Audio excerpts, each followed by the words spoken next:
नमस्कार। प्रभात साक्षी news network पर आप सभी का स्वागत है। हिंदुओं को कभी रोटी पे थूक लगा के खिला दिया जाता है, कभी जूस में मूत्र मिलाकर पिला दिया जाता है और अब जो वाकया सामने आया है वो दिखा रहा है कि किस तरीके से आस्था जो है हिंदुओं की उसको बड़ा आघात पहुंचाया गया है। तिरुमला स्थित तिरुपति मंदिर में जिस तरीके से प्रसादम में पशु चर्बी मिलाने का जो मामला सामने आया है उसने हर हिंदू की भावना को आहत किया है। हर हिंदू इस बात को सोच रहा है कि अगर ये किसी दूसरे धर्म के साथ हुआ होता, किसी दूसरे धर्म के साथ भावनाओं के साथ ऐसा खिलवाड़ किया गया होता तो देश का आज माहौल क्या होता। लेकिन हिंदू शांति प्रिय है, अब भी कानूनी रूप से कार्रवाई की मांग कर रहा है, जांच की मांग कर रहा है, क्योंकि वो चाहता है कि लोकतांत्रिक तरीके से, कानून सम्मत तरीके से इस मामले का हल निकले और जिसने भी आस्था को चोट पहुँचाई है, जिसने भी आस्था को चोट पहुँचाने का ये षड्यंत्र किया है वो सब न्याय के कटघरे में आए। देखना होगा कि इस मामले में आगे क्या कार्रवाई होती है। लेकिन आपको दिखाते हैं सुप्रीम कोर्ट के वरिष्ठ अधिवक्ता और भारत के PIL मैन के रूप में विख्यात अश्विनी उपाध्याय की प्रतिक्रिया। उन्होंने कुछ जायज़ सवाल उठाए हैं जिनका जवाब समाज भी मांग रहा है। हिंदुस्तान में जहां 80% हिंदू रहते हैं वहां हिंदुओं के पवित्र स्थल, पूजा स्थल, मंदिरों में पेशाब करने की खबर कई बार आ चुकी है, थूकने की खबर कई बार आ चुकी है, लैट्रिन करने की खबर कई बार आ चुकी है, मूर्तियों को तोड़ने की खबर कई बार आ चुकी है, साधुओं को पीटने की खबर कई बार आ चुकी है, साधुओं को जिंदा जलाने की खबर कई बार आ चुकी है। स्वामी लक्ष्मणानंद जी से स्वामी श्रद्धानंद जी तक, पालघर में संतों तक हजारों साधुओं की हत्या हो चुकी है।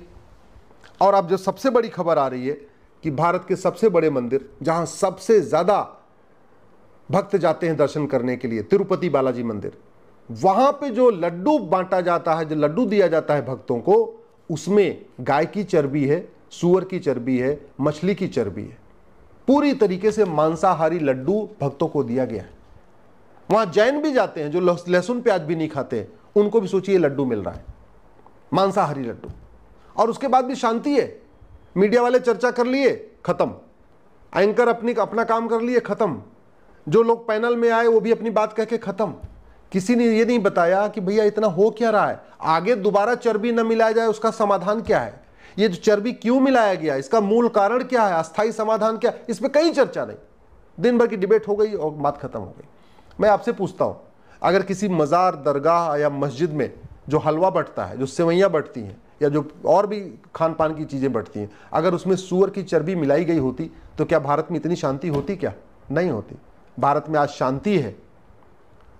और कोई 1-2 किलो लड्डू नहीं, 1-2 पैकेट लड्डू नहीं, 15,000 किलो घी आया है जिसमें जानवरों की चर्बी है। 15,000 किलो घी से लगभग 50,000 किलो लड्डू बनेगा। 50,000 किलो लड्डू से लगभग 5 लाख पैकेट बनेगा। 5 लाख पैकेट बना तो 5 लाख परिवारों में गया। एक परिवार में अगर आप 5 आदमी मान के चलिए तो यानी 25 लाख लोगों ने ये लड्डू खाया और उसके बाद भी शांति है। जानते हैं क्यों शांति है? क्योंकि हिंदुस्तान में हिंदू बहुसंख्यक है। हिंदू हंगामा नहीं करता, हिंदू मारकाट नहीं करता, हिंदू सड़क पे जल्दी नहीं उतरता। और उसी का फायदा उठाया इस मंदिर के ट्रस्टियों ने, मंदिर के जो इसमें काम धाम कर रहे थे, और उन्होंने बड़े आराम से चर्बी मिला हुआ मांसाहारी लड्डू बनवा दिया और सब लोगों को बंटवा दिया। खेल ये हुआ है कि जो असली घी होता है, शुद्ध घी होता है, वो लगभग वहाँ पे जो टेंडर है वो 1,500 किलो का हिसाब से टेंडर है, लेकिन जो घी सप्लाई हुआ है वो 300 रुपये किलो का हुआ है। अब स्वाभाविक सी बात, अगर 300 रुपये किलो का घी आएगा तो उसमें चर्बी होगी, जानवरों की चर्बी होगी, भैंस की चर्बी होगी, सांड की चर्बी होगी, गाय की चर्बी होगी, सूअर की चर्बी होगी, जानवरों की चर्बी होगी। जो जानवर मरते हैं उनसे जो चर्बी निकलती है उससे वो घी बना है। 300 रुपये किलो में तो चर्बी वाला घी मिलेगा। तो ये जो पूरा लड्डू खाया पूरे देश में हुआ है, इसका मूल कारण क्या है? भ्रष्टाचार। और भ्रष्टाचार क्यों चल रहा है? क्योंकि आज तक ये तो छोटा भ्रष्टाचार है, ये तो 15,000 किलो का भ्रष्टाचार है। यहां तो 70,000 करोड़ का कॉमनवेल्थ घोटाला हुआ, न किसी घोटालेबाज को फांसी हुई, न किसी घोटालेबाज की 100% संपत्ति जब्त हुई, न किसी घोटालेबाज की नागरिकता खत्म हुई। 1,76,000 करोड़ का 2G घोटाला हो गया, न किसी घोटालेबाज को फांसी हुई, न नागरिकता खत्म हुई, न उसको 100% संपत्ति जब्त हुई। 1,86,000 करोड़ का कोयला घोटाला हो गया, न किसी घोटालेबाज को फांसी हुई, न नागरिकता खत्म हुई, न 100% संपत्ति जब्त हुई। भारत में अगर आप उठा के देखिए तो लगभग 5000 बड़े घोटाले हुए हैं। उन सारे घोटालों की रकम लगभग 50 लाख करोड़ की है। 50 लाख करोड़ का घोटाला हो चुका है आज़ादी के बाद से आज तक, और एक भी घोटाले को, चाहे हर्षद मेहता हो, चाहे तेल घोटाला हो, चाहे राशन घोटाला, चावल घोटाला, दाल घोटाला, मसाला घोटाला, अंतरिक्ष घोटाला, नेशनल हेराल्ड घोटाला, दुनिया भर के उसमें बड़े बड़े पॉलिटिशियन फंसे हुए, किसी को कुछ हुआ नहीं। इसीलिए तिरुपति बालाजी मंदिर के जो ट्रस्टी थे उन्होंने लड्डू में खेल कर दिया और 1,500 किलो, जो 1,500 रुपये 1 किलो वाला घी, 1 किलो घी की जो कीमत 1,500 रुपये होती है, उसकी बजाय उन्होंने 300 रुपये किलो वाला घी यूज कर दिया। और स्वाभाविक सी बात है, वो तो मांसाहारी घी होगा। मैं बार बार कहता हूं, सनातन संस्कृति, सनातन धर्म के लिए सबसे बड़ा खतरा है ये घटिया शिक्षा व्यवस्था और घटिया कानून। न शिक्षा में संस्कार है, न कानून का खौफ है। शिक्षा में संस्कार होता तो तिरुपति मंदिर के ट्रस्टी भक्तों के साथ इतना बड़ा धोखा नहीं करते। और मान लीजिए शिक्षा में संस्कार नहीं भी होता, अगर कानून का खौफ होता तो भी नहीं करते।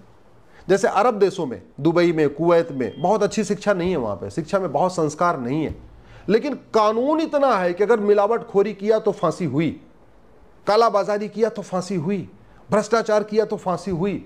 तो वहां कानून के खौफ के कारण लोग ठीक से रहते हैं। सिंगापुर, जापान, डेनमार्क, न्यूजीलैंड में क्या है, शिक्षा में संस्कार भी है, कानून का खौफ भी है, तो वहां भी लोग सब अपना ईमानदारी से काम करते हैं।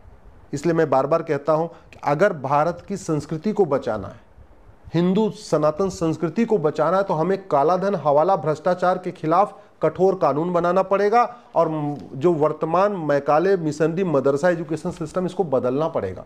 गुरुकुल शिक्षा व्यवस्था लागू करना पड़ेगा और ये संविधान इसकी इजाजत देता है। पता नहीं लोग संविधान की व्याख्या कैसे कर रहे हैं। अरे संविधान का आर्टिकल 28 कहता है कि आप रिलीजियस किताब नहीं पढ़ाएंगे। रिलीजियस किताब का मतलब बाइबल, कुरान नहीं पढ़ाएंगे। धार्मिक ग्रंथ पढ़ाने में कहां रोक लगाई हुई है? हमारा वेद धार्मिक ग्रंथ है, रिलीजियस किताब नहीं है। हमारी भगवत गीता धार्मिक ग्रंथ है, रिलीजियस किताब नहीं है। हमारे रामायण धार्मिक ग्रंथ है, रिलीजियस किताब नहीं है। हमारे जितने उपनिषद हैं वो धार्मिक ग्रंथ है, रिलीजियस किताब नहीं है। लेकिन हम रिलीजन को धर्म मान के बैठे हुए हैं, धर्म और रिलीजन को हमने डिफाइन ही नहीं किया, और नतीजा ये हुआ कि हम वैदिक एजुकेशन सिस्टम लागू करने में 10 बार सोच रहे। करना क्या है, ये राइट टू एजुकेशन एक्ट में केवल इक्वल शब्द जोड़ना है, राइट टू इक्वल एजुकेशन।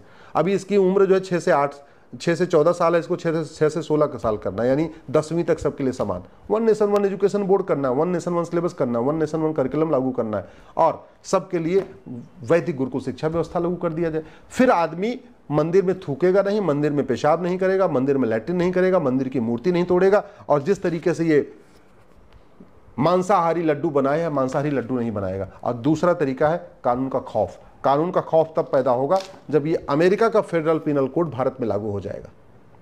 कानून का खौफ तब पैदा होगा जब कानून कठोर होगा, दंड कठोर होगा, और सजा 3 महीने, 4 महीने, 5 महीने मिलेगी। और सजा तब जल्दी मिलेगी जब नार्को पॉलीग्राफ ब्रेन मैपिंग कानून होगा। भ्रष्टाचार, कालाधन, हवाला तब खत्म होगा जब 100 रुपए से बड़ी नोट बंद होगी। एक चीज अच्छी तरीके से समझ लीजिए, जितनी बड़ी नोट होती है उतना ज्यादा कालाधन, हवाला, भ्रष्टाचार होता है। जितनी बड़ी नोट होती है उतना ज्यादा कालाधन, हवाला, आपका अराजकता होती है। और भ्रष्टाचार के कारण केवल आपका धर्म ही खराब नहीं हुआ। सच्चाई है कि भारत में जितने सनातन के खिलाफ चुनौतियां, उनका भी मूल कारण भ्रष्टाचार है। जैसे घुसपैठ होती है, हमारे लिए बहुत बड़ी चुनौती है। 5.5 करोड़ घुसपैठी आ चुके हैं। कैसे आते हैं? बॉर्डर पे 2000 दिया, अंदर आया, 2,000 रुपए में ration card, Aadhaar, driving licence, voter ID, birth certificate, passport, सब कुछ बनवा लेते हैं। 3,000, मतलब 10 से 15,000 रुपए खर्च करते हैं, पूरा डॉक्यूमेंट बनवा के भारतीय बन जाते हैं। तो मूल कारण क्या है? घुसपैठ का, भ्रष्टाचार। धर्मांतरण यहां कैसे हो रहा है? या तो भारत के अंदर जो ड्रग स्मगलिंग का पैसा है वो धर्मांतरण में खर्च होता है, या बाहर खाड़ी देशों से हवाला के जरिए आता है, या पश्चिम देशों से NGOs को आता है, FCRA के जरिए आता है। तो अगर काला धन, हवाला, भ्रष्टाचार खत्म हो जाए तो धर्मांतरण भी रुक जाएगा। अवैध निर्माण कैसे हो रहा है भारत में? मज़ारें बनती जा रही, दरगाहें बनती जा रही, मदरसे बनते जा रहे हैं, मस्जिदें बनती जा रही, चर्च बनते जा रहे हैं, सड़क के किनारे, हाईवे किनारे। कैसे? वहां के थानेदार को 5 लाख रुपए पहले दे देते। तो ये जो अवैध निर्माण हो रहा है, इसका मूल कारण क्या है? इसका भी भ्रष्टाचार। भारत में जो डेमोग्राफिक इम्बैलेंस हो रहा है, इसका सबसे बड़ा कारण क्या है? भ्रष्टाचार। जो झुग्गियां बनती हैं ऐसे नहीं बनती हैं। जहां झुग्गी बनती है उसके पहले वहां के पार्षद प्रधान को कुछ पैसा दे देते हैं, 2 लाख रुपए, 3 लाख रुपए, जैसा डिपेंड करता है, छोटा शहर है, बड़ा शहर है। अगर पूरे देश में, चाहे हिमाचल में अवैध निर्माण हो रहा है, चाहे कश्मीर में अवैध निर्माण होता है, चाहे उत्तराखंड में अवैध निर्माण होता है, जहां जहां अभी हिंदू ज्यादा है वहां पे बहुत बड़े प्लान्ड तरीके से घुसपैठियों को बसाया जा रहा है, अवैध निर्माण किया जा रहा है। क्यों? उसका मूल कारण क्या है? डेमोग्राफी बदलना है। उनको दिखाना है कि भैया हिंदुस्तान अब हिंदुस्तान नहीं है। दिखाना क्या है कि भैया हिंदुस्तान में मंदिर से ज्यादा मस्जिदें हैं और मंदिर से ज्यादा चर्च हैं। ये उनको एस्टेब्लिश करना है। सबसे बढ़िया है जब पूरी दुनिया को आपको दिखाना हो कि भाई हिंदुस्तान कोई हिंदुस्तान नहीं रहा है, हिंदुओं का कोई स्थान नहीं है, क्योंकि यहाँ तो मंदिर से ज़्यादा चर्च हैं, मंदिर से ज़्यादा मज़ारें हैं, मंदिर से ज़्यादा दरगाहें हैं, मंदिर से ज़्यादा मस्जिदें हैं। यहाँ पे गुरुकुल से ज़्यादा यहाँ पे मिशनरी स्कूल हैं, यहाँ गुरुकुल से ज़्यादा आपके पास मदरसे हैं। यही स्टेब्लिश करना होता है। कभी मान लो यूएन में मैटर जाएगा तो यही तो होगा कि ये हिंदुस्तान हिंदुओं का कैसे हो गया। यहाँ तो मंदिरों से ज़्यादा मस्जिद चर्च है, गुरुकुल से ज़्यादा मिशनरी स्कूल हैं, गुरुकुल से ज़्यादा मदरसे, यही स्टेब्लिश करना है। और इसके लिए फंडिंग कहाँ से होती है? या तो काला धन से होती है, हवाला के जरिए होती है, भारत के अंदर जो फंडिंग होती है, जो बहुत सारा ड्रग स्मगलिंग से पैसा आता है उससे फंडिंग होती है। इसलिए मैं कहता हूँ अगर सनातन संस्कृति को बचाना है, सनातन धर्म को बचाना है तो दो काम करना पड़ेगा। भ्रष्टाचार रोकना पड़ेगा, जनसंख्या विस्फोट रोकना पड़ेगा। जनसंख्या विस्फोट तब रुकेगा जो हम दो हमारे दो ना माने, उसकी नागरिकता खत्म। और भ्रष्टाचार तब रुकेगा जब 100 रुपये से बड़ी नोट बंद होगी, 5,000 रुपये से महंगे सामान का कैश लेन देन बंद होगा, 50,000 रुपये से महंगी प्रॉपर्टी आधार से लिंक होगी, जुडिशियल चार्टर लागू होगा, साल भर के अंदर मुकदमों का फैसला होगा और भ्रष्टाचार को देशद्रोह घोषित किया जाएगा। जब भ्रष्टाचार को राष्ट्र की सुरक्षा के लिए खतरा घोषित किया जाएगा, जब भ्रष्टाचार को देश की एकता अखंडता के लिए खतरा घोषित किया जाएगा, जब भ्रष्टाचार को ऑर्गेनाइज क्राइम डिक्लेयर किया जाएगा, जब भ्रष्टाचारियों की 100% संपत्ति जब्त करने, उनकी नागरिकता खत्म करने और उनको आजीवन कारावास फांसी देने के लिए कानून बनेगा, तब भ्रष्टाचार रुकेगा। नहीं तो ऐसे ही एक एक घटनाएं होती रहेंगी, तू मैं होता रहेगा, मीडिया डिबेट होती रहेगी, आरोप प्रत्यारोप होते रहेंगे, पॉलिटिकल पार्टी एक दूसरे पर आरोप लगाती रहेंगी, लेकिन भ्रष्टाचार खत्म नहीं होगा। और भ्रष्टाचार अगर खत्म नहीं हुआ तो हिंदू खत्म हो जाएगा। ये मैं आपको लिख के दे रहा हूं। अगर आप भी लेना चाहते हैं देश दुनिया की तमाम जानकारी तो आज ही सब्सक्राइब करें हमारे चैनल को। साथ ही नीचे दिए बेल आइकन को जरूर दबाएं ताकि हर अपडेट आप तक पहुंच सके।